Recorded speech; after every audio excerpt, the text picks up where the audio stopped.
parti. Shalom et bon rendez-vous à notre Sidra de la semaine. Alors on va parler de Choukat et de Balak.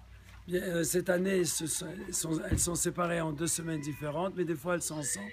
Mais nous on va faire comme si elles étaient ensemble. Alors où est-ce qu'on se trouve?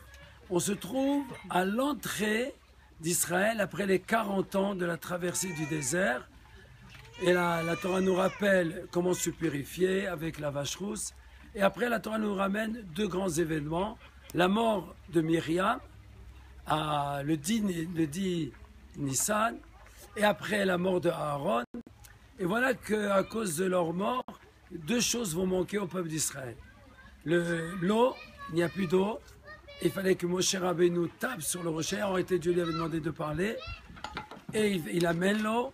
Et après, quand Aaron va mourir, c'est les colonnes de nuée qui accompagnaient les bénis Israël qui vont disparaître et qui vont revenir aussi avec le mérite de Moshe Rabbeinu. Donc alors, vous voyez la carte d'Israël, il y a 3 pays qui font la ceinture de la carte d'Israël, Édom, Moab et Ammon. Et ces 3 pays, on n'avait pas le droit de les attaquer, mais entre Ammon et le Jourdain, il y avait 2 grands géants avec 2 grandes nations émorites qui faisaient Og, Melech HaBashan et Sichon.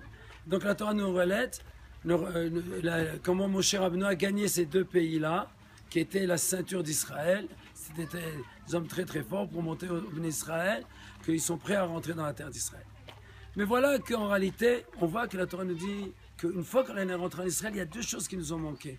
L'eau et la protection des colonnes de nuée. Mais qu'est-ce qui s'est passé? C'est Moshe Rabbeinu qui a ramené tout ça. Quel est l'enseignement de la Torah? L'enseignement de la Torah est très simple. Il faut savoir que dans la vie, il y a des fois des choses qui vont nous manquer.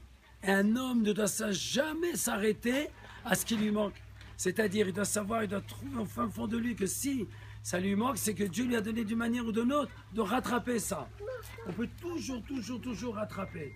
Et si même l'eau venait à manquer, Moshe Rabbeinu avec sa prière, il ramène l'eau. Si les colonnes de nuée de la protection de Dieu n'étaient pas là, Moshe Rabbeinu va rattraper. Et chacun de nous, il y a un Moshe Rabbeinu. Parce que ça, ce que la Torah nous dit, c'est une fois qu'on doit faire la conquête d'Israël, on doit rentrer en Israël, il ne faut pas baisser les bras, il faut se renforcer et pas se dire « Ah, il y en a qui ne sont pas contents, il y en a qui ne sont pas d'accord ».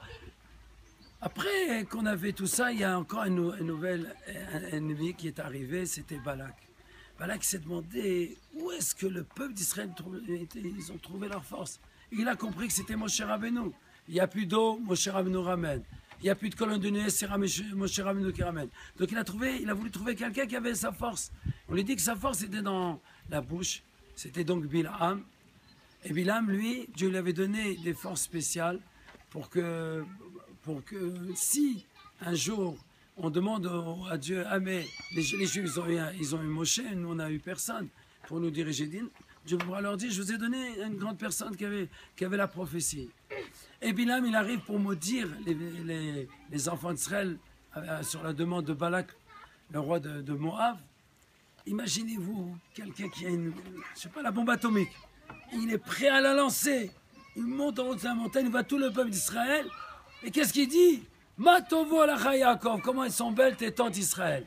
Et nos sages nous disent, quand il a vu que les Juifs étaient réunis tous ensemble, et quand ils étaient réunis, c'était pour parler de Torah, ses mains, elles se sont brisées.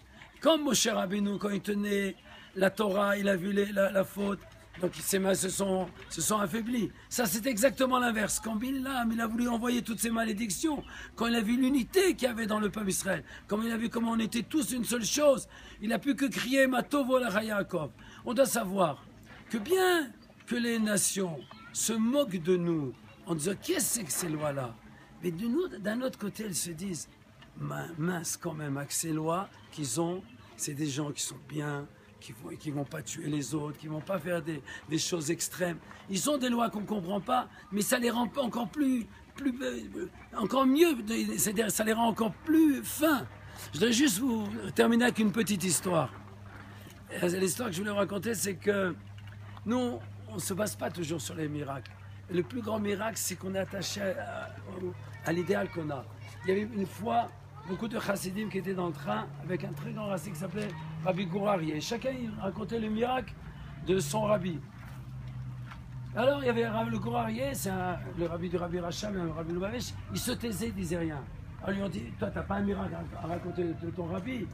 Vous voulez vraiment un miracle? Ils ont dit oui. Alors on dit voilà, un jour je devais faire du commerce, et j'ai demandé conseil au rabbi, et le rabbi m'a dit de faire, et alors, ben j'ai tout perdu. On dit mais c'est ça le miracle? Non, vous n'avez pas compris. Le miracle, c'est que je suis resté son chassid. Donc c'était ça. Chez le peuple d'Israël, on comprend qu'il y a des choses qui nous dépassent, que Dieu nous donne de transformer toute l'obscurité en lumière. Bientôt, ça va être le jeûne du 17 Tammuz pour commémorer la brèche dans le Beth Amikdash. Et nous, on va colmater cette brèche. Avec comment on va la colmater? Avec l'amour du prochain et en faisant que des choses positives jusqu'à 120 ans avec la venue du Mashiach. Amen, Kenny Rasson. Amen.